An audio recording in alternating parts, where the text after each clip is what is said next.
गुरु प्यारी साध संगत जी, प्यार भरी राधा स्वामी जी, साध संगत जी, आज की वीडियो को पूरा ज़रूर देखिए। अगर वीडियो अच्छी लगती है तो वीडियो को ज़रूर लाइक और चैनल को सब्सक्राइब करना मत भूलिएगा।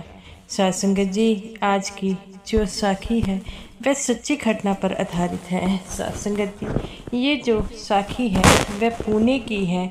जैसा कि आपको पता है कि बाबा जी अक्सर ही बम्बे जाते हैं और वहाँ पर बाबा जी का सत्संग होता है। और ये जो साखी है वह बड़ी ही प्यारी साखी है। एक बाप और बेटे की साखी है जो बाबा जी से मिलते हैं और बाबा जी को कहते हैं कि बाबा जी, जब हम इस दुनिया से जाएंगे तो आपने सचखंड में हमारे लिए महल बनाए हैं, जिसे सुनकर जो है वह बाबा जी की आंखों में भी पानी आ जाता है। साध संगत जी, ये सत्संगी थे और ये किसी एक सत्संगी के खेतों में काम कर कर गुजर बसर करते थे और इनके मन में बिल्कुल भी लालच नहीं था और ये हमेशा ही शुक्राना करते थे। ये बाप बेटा जो है जो मिलता उसी से जो है गुजर बसर करते थे। एक सत्संगी ने इन्हें अपने जो है खेतों में काम करने के लिए रख लिया। घर वहाँ पर इन्हें जगह भी दी खाने के लिए। वह इन्हें जो है राशन पानी भी देता था। इस बात से ये हमेशा ही कहते थे कि बाबा जी ने जो हमें दिया है हम इसी से खुश हैं। और ये दोनों बाप बेटे थे। इनकी माँ की काफ़ी समय पहले डेथ हो गई थी, तो इस लड़के का पालन पोषण भी इसके पिताजी ही करते थे।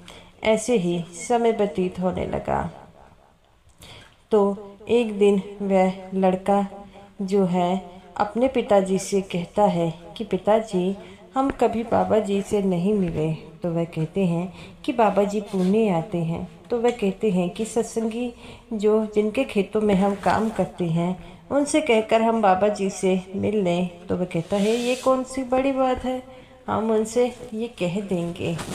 तो उन दोनों बाप बेटों ने जो है इतने अच्छे कपड़े भी नहीं पहनते थे, जो उनका सेठ अपने पुराने दे देता था वही पहनते थे। कभी उनको लालच नहीं था किसी चीज़ का। सत्संग जी बाबा जी हमेशा कहते हैं कि ये सारी चीज़ें नाशवान हैं। और उनका ये स्वभाव देखकर उनका सत्संगी भी जो था, जो इनके खेतों में काम करते थे, वह कहता था कि आपने कभी किसी चीज़ की डिमांड नहीं रखी। तो वो कहता है डिमांड किस चीज़ की रखनी है, हमारे पास आपने सब कुछ दिया है, बाबा जी ने भी हमें सब कुछ दिया है। ये बातों से वह बड़े ही खुश होते। ऐसे ही समय व्यतीत होने लगा और वह दोनों जो सत्संगी थे एक दिन अपने जो है सत्संगी मालिक से कहते हैं कि हमने सुना है बाबा जी पुणे आने वाले हैं। वो कहते हैं हाँ बाबा जी पुणे आने वाले हैं। तो वह कहता है वैसे तो हम बाबा जी का हमेशा ही सत्संग सुनते हैं, लेकिन इस बार मेरे बेटे की ये चाह थी कि हम बाबा जी से मिलें। तो वह कहते हैं हाँ हम आपको ज़रूर बाबा जी से मिला देंगे, इसमें कौन सी बड़ी बात है, आप तो सिर्फ जो है बाबा जी से मिलने की तैयारी कीजिए। वह कहते हैं बाबा जी ने कब आना है। तो वह कहते हैं कि बाबा जी अगले हफ्ते आ रहे हैं। और वह कहते हैं कि अगले हफ्ते ठीक है, मैं जाकर अपने बेटे को कह दूँगा। वो कहता है बाबा जी से मिलने के लिए अब तैयारी कर लीजिए। वह कहते हैं मालिक से मिलने के लिए कौन सी तैयारी करनी है, हमने तो पहले से तैयारी की है। तो वह कहते हैं कि आपके कपड़े बहुत ही पुराने हो गए हैं, तो मैं आप दोनों बाप बेटों को एक एक जोड़ी जो है कपड़ों की ला देता हूँ। वो कहते हैं नहीं सेठ, आप ऐसा मत कीजिए। तो वह कहते हैं नहीं, आप बाबा जी के सामने जा रहे हैं, अच्छा नहीं लगता, और आपकी चप्पलें भी टूटी है। वो कहते हैं कि बाबा जी इन चीज़ों के लिए कभी भी जो है नहीं कहेंगे। तो वो कहता है मुझे पता है कि बाबा जी नहीं कहेंगे, लेकिन मेरे मन को अच्छा नहीं लग रहा। तो वह कहते हैं कोई बात नहीं, हम इन्हीं में चले जाएंगे। तो उनका जो सत्संगी सेठ था अगले दिन जो उन लड़के और बाप के लिए जो है एक जोड़ी चप्पल और एक कुर्ते के नए नए जोड़े लेकर आया।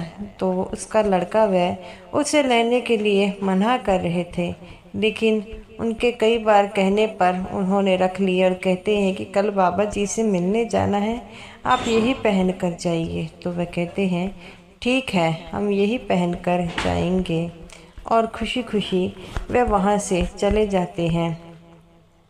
अगले दिन जब वह सेठ के पास आते हैं तो सेठ देखता है कि उनकी ऐनक के बारे में तो मैंने देखा नहीं, ऐनक में भी जो कितनी तड़ेलें आई हुई हैं और टूटी हुई है और धागे से बांधा है, मैंने तो ये देखी नहीं। तो वह उससे कहते हैं कि आपकी ऐनक भी टूटी हुई है, मैंने देखा नहीं। तो वह कहते हैं कि कोई बात नहीं, ये मेरी औकात है, मैं यही पहनता हूँ। तो वह कहते हैं नहीं नहीं, आप बाबा जी के पास ऐसे नहीं जा सकते। तो वह कहता है कोई बात नहीं, हम बाबा जी के पास ऐसे ही जाएंगे। तो आपने आगे ही हमारे लिए इतना कुछ किया है, हमें नए कपड़े चप्पल लेकर दी है, और इन चीज़ों की आपको तो पता है हमारे मन में बिल्कुल लालसा नहीं। तो वो कहते हैं कि हम जानते हैं कि आपके मन में इन चीज़ों के लिए लालसा नहीं, लेकिन अच्छे नहीं लगते। तो वह कहते हैं ठीक है, हम बाबा जी से मिलने चलेंगे। वो सेठ कहता है कि आप मेरी गाड़ी में बैठकर चलिए। वो कहता है कि हम पैदल ही चले जाएंगे। सेठ कहता है नहीं, आप मेरी गाड़ी में बैठकर जाइए। और सेठ हाथ जोड़कर उनसे विनती करने लग पड़ता है, और सेठ उन्हें अपनी गाड़ी में बिठाकर जो है वह सत्संग घर तक लेकर जाता है। वह दोनों बाप बेटे सत्संग सुनते हैं। उसके बाद जो है वह कहते हैं कि आप कहीं पर मत जाना, हम बाबा जी से मिलेंगे। उन दोनों लड़कों बाप बेटे की जो मन में खुशी थी वह फूले नहीं समा रही थी। वह कहता है सच में हम बाबा जी से मिलेंगे? तो वह कहते हैं हाँ, हम बाबा जी से मिलेंगे। तो वह दोनों जो है इस बात के लिए बहुत खुश थे और कहते हैं ठीक है, हम दोनों बाप बेटे बाबा जी से मिलेंगे। और जब सत्संग खत्म हो गया, उन्हें बाबा जी की कोठी के अंदर लेकर जाया गया और वह वहाँ पर खड़े थे। तब वह बाबा जी देखते हैं। बाबा जी कहते हैं ये कौन है? वे कहते हैं कि बाबा जी ये हमारे जो है हमारे खेतों में काम करते हैं और आपसे मिलने की बड़ी लालसा थी। बाबा जी कहते हैं कि कैसे हो आप? वह कहते हैं बाबा जी आपका शुक्राना है और आपका ही शुक्राना है। ये बात सुनकर बाबा जी कहते हैं कि बेटा जब भी मुझसे कोई मिलता है कुछ ना कुछ ज़रूर कहता है कि बाबा जी हमारे पास ये नहीं है, बाबा जी हमारे पास ये नहीं है, आपने ये बात नहीं की। वो कहता है बाबा जी आपने हमें इतने मज़े में रखा है, खाने के लिए रोटी मिलती है और पहनने के लिए कपड़े हैं और रहने के लिए जगह है, और क्या चाहिए। तो बाबा जी उनकी बातें सुनकर हैरान थे। तो बाबा जी कहते हैं कि आपका चश्मा टूटा हुआ है, क्या मैं आपका नया चश्मा ला दूं? वो कहते हैं बाबा जी नहीं, हमें इन चीज़ों की ज़रूरत नहीं, ये कपड़े भी हमें हमारे सेठ ने लेकर दिए थे, हम इनसे मना कर रहे थे लेकिन ये नहीं माने। तो बाबा जी कहते हैं कि आपके मन में बिल्कुल भी किसी भी चीज़ को लेकर मोह नहीं है। तो वो कहता है कि बाबा जी मैंने हजूर जी से नामदान लिया है और आपको पता है कि हजूर जी ने हमारे लिए सचखंड में कोठी डाली है। तो बाबा जी उनकी बात सुनकर हैरान हो गए और कहते हैं कि आपको किसने कहा सचखंड में आपके लिए कोठी डाली है? वो कहते हैं हजूर जी हमारे सपने में आए हैं और कहते हैं कि जब यहाँ से जाओगे, यहाँ पर सब कुछ छोड़कर जाओगे, तो तुम्हारे लिए मैंने सचखंड में कोठी डाली है। ये बात सुनकर बाबा जी की आंखों से छम छम आंसू बहने लग पड़ते हैं और कहते हैं आप धन्य हैं, आपको जैसे लोगों को नमन है, आपने मन में बिल्कुल भी मोह नहीं। वो कहता है कि क्यों मोह रखे बाबा जी, ये चीज़ें सब नाशवान हैं, सबको पता है कि ये चीज़ों का एक ना एक दिन सबने त्याग करना है। और इसीलिए हम ने कभी इनसे मोह नहीं रखा, और हमने मोह रखा है तो वह हजूर जी से रखा है। हमें पता है कि वो ही है जो हमें लेकर जाएंगे, और उनके बाद ये जिम्मेवारी आपकी है। बाबा जी कहते हैं, आप बिल्कुल सही कहते हैं, हजूर जी ने मुझे अपनी संगत की जिम्मेवारी दी है, और आप जैसी संगत मिल जाए तो मैं क्या कह सकता हूँ। आपने बड़ी प्यारी प्यारी बातें की। दुनिया में जिस मोह के लिए फंसी हुई है वो मोह आपने त्याग दिया है। वह कहते हैं कि हाँ बाबा जी, आपका शुक्राना है। हम भजन सिमरन करते हैं, खेतों में काम करते हैं, यही हमारे लिए काफ़ी है। बाबा जी उनकी बातों को सुनकर बड़ा ही रोते हैं और कहते हैं कि अगर आपको किसी भी चीज़ की ज़रूरत हो, ये जोनल सेक्रेटरी हैं, मैं इनको कह कर जाऊँगा, आप इनसे ले लीजिए। वो कहते हैं बाबा जी हमें कुछ नहीं चाहिए, अगर देना ही है तो सिमरन का दान दीजिए।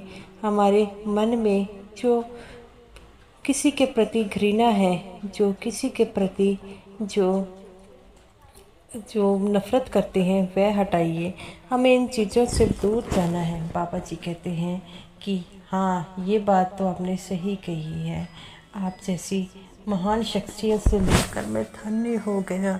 बाबा जी कहते हैं कि बेटा, मैंने सत्संगी तो बहुत देखे हैं, लेकिन आप जैसे नहीं, जो इतना कुछ होते नहीं हैं, जो आपके पास जितना भी है उतना ही में शुक्राना कर रहे हैं। तो वो कहते हैं बाबा जी आप भी तो यही बात कहते हैं ना। बाबा जी कहते हैं हाँ बेटा, ये बात सही है। तो गुरु प्यारी साध संगत जी, जब बाबा जी को ऐसे सत्संगी मिलते हैं तो बाबा जी उनसे ज़रूर मिलते हैं। बाबा जी कहते हैं कि मेरा दिल करता है कि आपको देखते जाऊं, क्या पता फिर ऐसे सत्संगी देखने का मौका मिले या ना मिले, और मैं जब भी यहाँ पर आऊँगा आपसे ज़रूर मिलूँगा। वह कहते हैं बाबा जी ये सारी चीज़ें नाशवान हैं, हमने एक दिन ये दुनिया छोड़ कर जाना है, और भजन सिमरन की ताकत ही हमारे साथ जाएगी। ना तो सभी जानते हैं। बाबा जी कहते हैं बेटा, ये बातें सभी जानते हैं लेकिन लागू कोई नहीं करता, आपने लागू की है, यही मेरे लिए काफ़ी है। तो गुरु प्यारी साध संगत जी, बाबा जी ने उन दो बाप बेटों को गले से लगाया और कहते हैं आज मैं आप जैसे सत्संगियों से मिलकर धन्य हो गया। तो वो बाबा जी कहते हैं कि ज़िंदगी में अगर किसी भी तरह की मेरी ज़रूरत पड़े तो मुझे एक बार जो है आवाज़ लगा लेना, मैं हाजिर हो जाऊंगा। वो कहते हैं बाबा जी आप तो हमेशा हमारे साथ रहते हो। बाबा जी कहते हैं वो कैसे? वो कहता है सिमरन की ताकत से हम रोज़ आपको महसूस करते हैं अपने साथ। ये बातें सुनकर वहाँ पर जितने भी सेवादार सत्संगी खड़े थे उनकी आंखों से आंसू आ रहे थे। बाबा जी कहते हैं कि धन्य हैं आप, आज आपने ये बता दिया कि अगर ये मोह माया सब कोई भी त्यागना चाहे तो इतना मुश्किल नहीं है, मन को मारना चाहिए तो इतना मुश्किल नहीं है, हमें तो बस इस चीज़ को त्यागना होगा। तो गुरु प्यारी साध संगत जी ऐसे ही हैं बाबा जी, वे हमेशा ही सबसे प्रेम करते हैं, और इसी प्रेम के चलते ही बाबा जी हमेशा ही अपने सत्संगियों के साथ रहते हैं। तो गुरु प्यारी साध संगत जी हमेशा ही बाबा जी का शुक्राना कीजिए और उनकी मौज में रहें, क्योंकि मालिक सबको एक समान देता है, और जो बाबा जी के साथ रहेगा बाबा जी भी उनके संग रहते हैं। तो गुरु प्यारी साध संगत जी आप भी हमेशा भजन सिमरन करें, क्योंकि भजन सिमरन की ताकत ही हमें हमारे सतगुरु से जोड़ती है। क्योंकि जैसे इन बाप बेटों ने मोह माया त्यागी है और हर समय बाबा जी का शुक्राना करते हैं, हमें भी हर समय बाबा जी का शुक्राना करना चाहिए और उनकी मौज में रहना चाहिए। तभी तो बाबा जी से हम जो है उनके करीब रह पाएंगे। तो साथ संगत जी, ये रही मेरी आज की वीडियो। अगर आपको ये वीडियो अच्छी लगी हो तो वीडियो को ज़रूर लाइक और शेयर करना मत भूलिएगा। और समूह साथ संगत जी को मेरी तरफ से प्यार भरी राधा स्वामी जी।